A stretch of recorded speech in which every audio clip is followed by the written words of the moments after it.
Hello everyone, welcome to the Law Offices of Mary Kennedy. Today we are going to be discussing about CBP, Custom and Border Protection.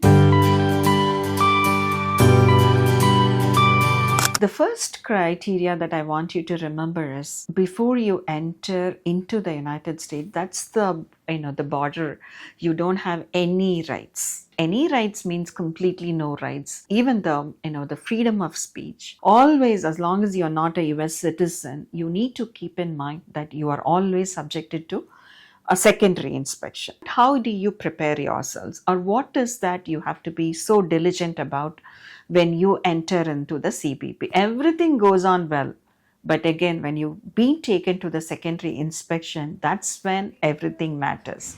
So what is that we are going to be looking into today? As soon as you enter, you are called for a secondary inspections, you are going into it. The first thing, now it doesn't have anything to say about it. You are to be prepared for a very long waiting period. The reasoning behind it, as the CBP says, that is they have a very long queue, and sometimes with the limited offices, and depending on the time the flight arrives, they have to wait. It's not the main reason. If you look into it, the one other criteria is they want you to be in a place where you are prepared so much mentally to spit out anything that's the truth. So keeping that in mind, you need to be alert about what you speak. What's the question? How do you answer matters a lot. Most of the time we deal with all those, people who got rejected, who got deported from the CBP. So the most important thing we observe is they are exhausted and they say something which is not the correct answer for that. So misrepresentation, no matter what, it matters a lot. That's the first reason for anyone to be banned. Banning means you will be banned for 5 years not to enter the country, and no matter what is the other visa. So for example, you are coming on a B1, B2. How do you present yourself? What is the questions that you are going to be asked for? So many things, even a simple carrying a laptop, 2-3 laptops with you. That shows that you are coming into the country and you are ready to work for it, right? You're saying that you're coming as a visitor, whereas you're carrying 3 laptops of 2 of your work laptops and 1 is your personal laptop. Simple things, return ticket that you have to have it with you. When you come in, you have to be prepared. The next is the F1 student visas. How do you prepare yourself? What's that F1 visa holds you to be? Unnecessary WhatsApp communications. It might not be intentional. You would have been talking about something very different. Your friend working somewhere and you will be sharing that message to some other friend. You have nothing to do with that, but when they look into it, this matters. And the second one is giving them a proper documentation when they are requested to do it. Providing some other I-20. I had a real client who has provided earlier school documents. So the CPP stamped it with that school, which is not the correct school. They approached me on LinkedIn. I tried my best. However, the service of the other school got cancelled because he didn't have a stamping on the proper school. So simple mistakes, nobody does it intentionally. However, you have worked hard getting a stamping, getting all those I-20s, and now you're at a place where you have to be very, very careful about what kind of a documentation. If you are coming on a H-1B, the common mistake is you'll be having 2 different I-94s, but for which employer you are going to be working with. That matters a lot. You provide you an I-94 which you are not working for, then it means that you are supposed to be validating the employer which you are not continuing to work. It is getting you out of status for no reason. So these are some of the common mistakes. And then the next question is, okay, I am asked all those, and then what is the process that's involved?